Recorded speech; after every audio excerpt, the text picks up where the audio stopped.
You ever notice how there's this weird kind of peace that sneaks in once you finally stop caring about all the things that used to dominate your thoughts? Like really, it just hits different. One random morning, you wake up, and it's not that you need more sleep. No, you're just tired. Tired of forcing things. Tired of pretending you're okay. Tired of holding on so tight to stuff that deep down you know isn't yours to carry anymore. And that's when the question pops in. Why am I still holding on? We've been taught that letting go is some kind of weakness. That if we stop trying, it means we're giving up. But honestly, that's a trap. That's the lie that keeps you circling the same drain. Most of the time, what we call trying is just us resisting reality. And resisting reality, that's a fight you're never going to win. Letting go isn't you giving up. It's you finally giving yourself permission to breathe. For real. Here's the thing. Nobody tells you. Control is addictive. It makes you feel safe. Like if you micromanage every little piece of your life, nothing bad can touch you. But guess what? That's the control hurting you. That need to control everything, it's heavy. It's exhausting. And worst of all, it's an illusion. But the second you loosen your grip, not because you're scared, but because you're finally trusting, that's when everything shifts. That's when you start getting your life back. You breathe differently. You walk differently. And nothing owns you anymore. Not their opinions, not your past, not your regrets. You become untouchable. Because the moment you let go, the moment you really surrender, not out of fear, but out of love for your peace, you take back your power. But I won't lie, letting go isn't easy. It sounds simple, sure. People throw it around all the time, like it's a light switch. Just let it go, bro. But when you're in the thick of it, when you've been carrying something for years, letting go can feel like walking into the unknown. Like you're leaving behind a part of your identity. And yeah, that's terrifying. Think about it. Maybe you've been the strong one, or the nice one, the fixer, or the one who's always there. And if you stop playing that part, what happens? Will people still care? Will they still love you? But let's be real. If someone only loves the version of you that's hurting you, that's not love. That's control. And you don't owe loyalty to your pain. That's not strength, it's self-abandonment. We got to stop making pain feel like home. Just because you grew up in chaos doesn't mean calm is boring. That stillness you're scared of. That's not emptiness. That's freedom. You're just not used to it yet. And don't get it twisted. Letting go isn't about not caring. It's about caring so deeply about your peace that you finally say, I'm done letting things disturb it.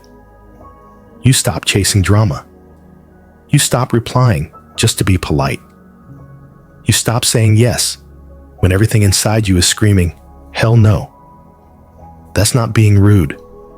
That's clarity. If something constantly costs you your peace, then it's too expensive, period. Even if it's just a memory. And when you really let go, like fully, not conditionally, you change. You stop being reactive. Small stuff doesn't throw you off. You stop craving validation. You get comfortable in silence. You enjoy your own company. You walk into rooms and stop shrinking to fit. And that energy, it speaks louder than words. That's the kind of power that rebuilds you. And here's a plot twist most people won't warn you about once you let go. People will start acting weird. Because you're not playing your old role anymore. You're not easy to guilt trip. You're not proving yourself on command like a dancing monkey. And that freaks people out. Not because you did anything wrong, but because your freedom exposes their control issues. They were comfortable with the version of you who bent, who stayed small to keep the peace, even when it cost you your own. But when that version disappears, when you stop explaining yourself, when you stop being the emotional babysitter, some people won't clap for that. Some will get mad. Some will ghost you. Let them. You're not responsible for how others react to your healing. You're not here to fix their discomfort. You're finally choosing yourself, and that's going to rattle everyone who benefited from your silence. And it's wild how quickly life starts clicking into place once you stop forcing the wrong pieces to fit. You stop texting first. You stop obsessing over one awkward convo. You stop digging for signs or hidden meanings. Why? Because peace doesn't need clues. Peace doesn't make you guess. You know when you're aligned because it doesn't feel forced anymore. You're not begging, you're not chasing, and you're definitely not settling. Letting go teaches you this peace isn't found in control. It's found in surrender. And I'm not talking about the I give up kind of surrender. I'm talking about the I'm done pretending kind. You stop pretending you're okay when you're not. You stop pretending someone's good for you when your body's telling you otherwise. And once you get that honest with yourself, whew, the clarity is unreal. You start seeing people for who they actually are, not who you wish they'd be. You see your habits for what they're doing to you now, not what they meant back then. You stop trying to make chaos feel like love.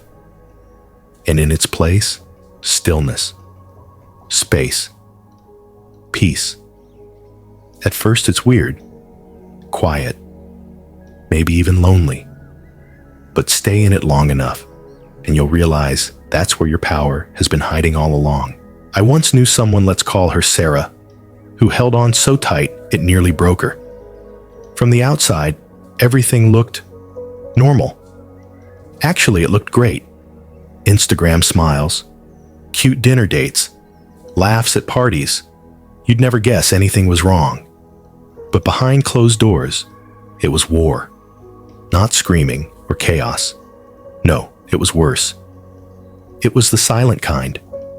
The kind that creeps into your chest and settles there. The emotional manipulation, the invisible control. The type that makes you question your own sanity. He'd twist her words, make her doubt her own feelings, and then wrap it all up in a sentence like, I just love you so much.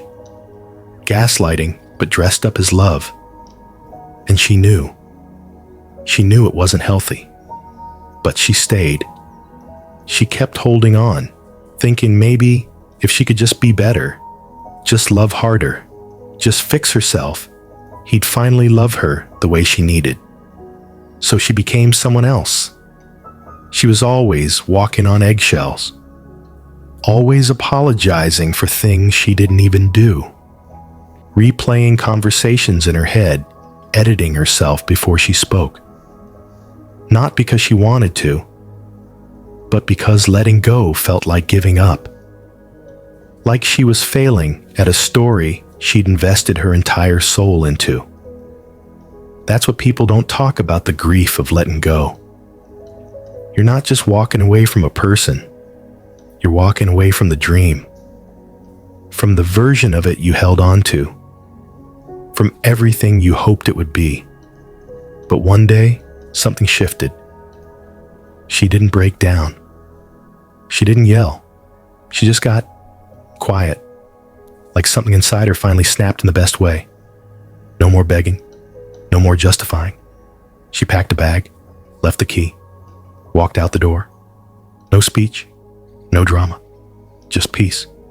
And later she told me, the scariest part, it wasn't leaving. It was the silence right after, sitting alone, then I took a breath, like a real breath, not just to survive, but the kind that opens your chest again. And I realized I was still here. I was finally okay. And that's the magic of letting go. You don't fall apart. You come back to life, piece by piece. You get all the parts of yourself back that you lost while trying to force something broken to keep working. And when that happens, when your soul starts returning to your body, the grip the world had on you through fear, guilt, shame, pressure, it dissolves. You become powerful, dangerous in the best way possible, because no one can play you anymore. No one can use your past to manipulate you. No one can twist your emotions just to keep you small. You're not reacting out of fear. You're choosing out of truth.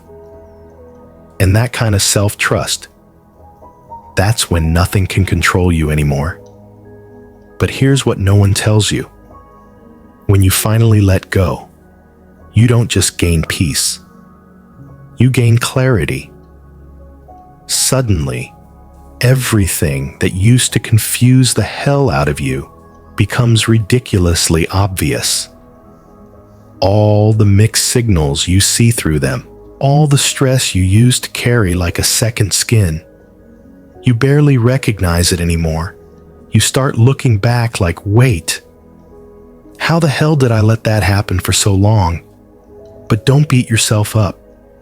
Seriously. Because when you're living in survival mode, when you're always anxious, always bracing for impact, you're not thinking clearly. You're not seeing clearly. You're just trying to keep things from falling apart. You shrink yourself just to fit into a life that was never meant for you. Letting go, it gives you your eyes back, your gut back.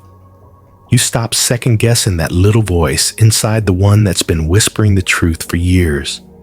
The one you kept pushing down because it was too inconvenient, too painful, too risky. Now you don't just hear it, you listen.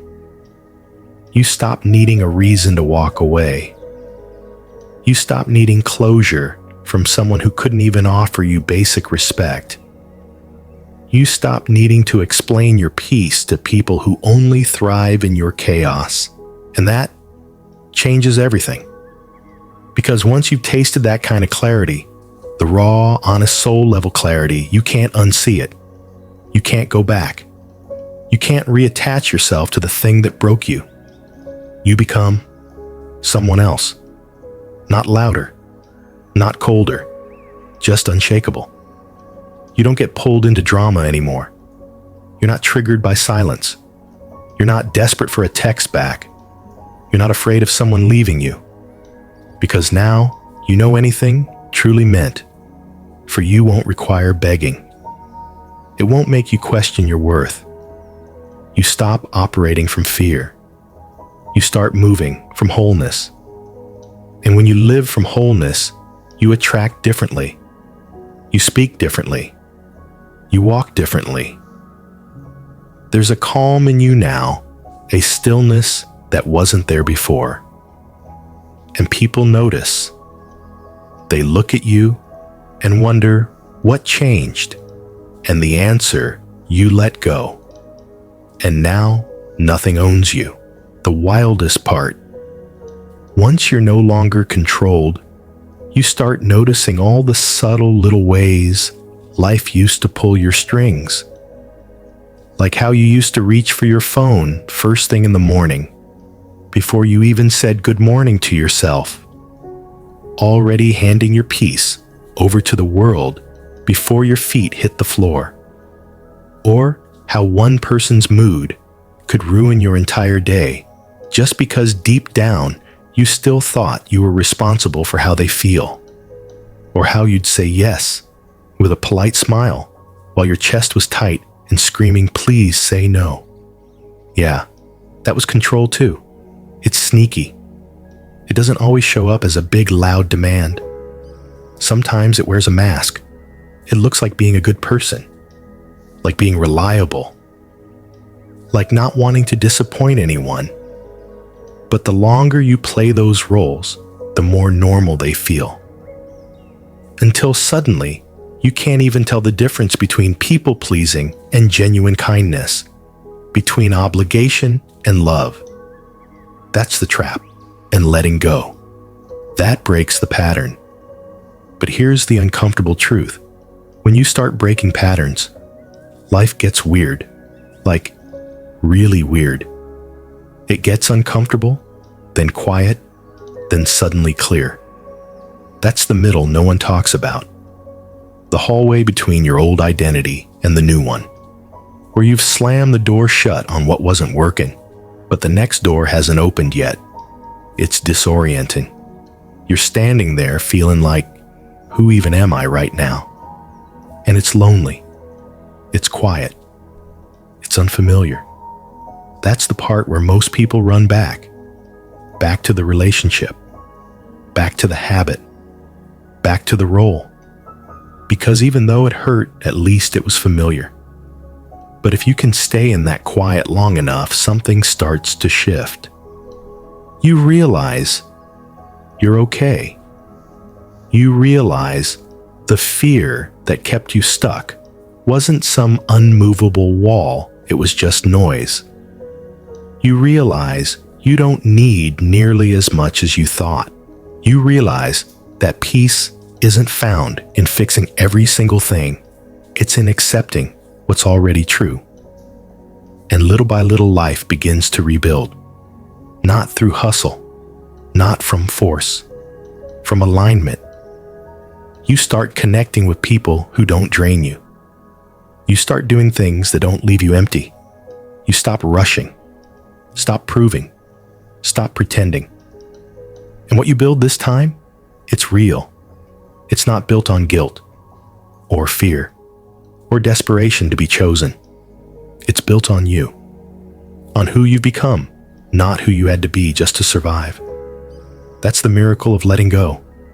It gives you yourself, not the polished, filtered version, the raw version, the one that laughs louder, cries easier, feels deeper, loves more honestly. And when you live from that version of you, you don't need to push so damn hard anymore, because life starts responding to your energy. So here's the truth. If you've listened this far, there's a reason. Maybe a part of you already knows what needs to go. Maybe you've been holding on to something a little too tight. Maybe you've been fighting battles that were never yours. Maybe you've been carrying stories that don't even belong to you. But now it's time to let them go. You don't need all the answers. You don't need the perfect plan.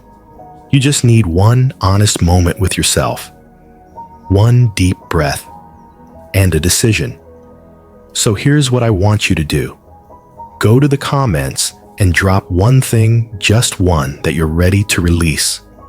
It doesn't matter how small it seems. Write it, say it, name it. Because sometimes letting go starts with speaking the truth out loud. And if something in this video hit you, even just a little, hit that like button and subscribe. Not because I told you to, but because your soul is whispering more of this, more of what makes me feel like me again. The world is loud, but your peace, that's yours now. And no one, no guilt, no fear, no old story gets to take it from you. I'll see you in the next one.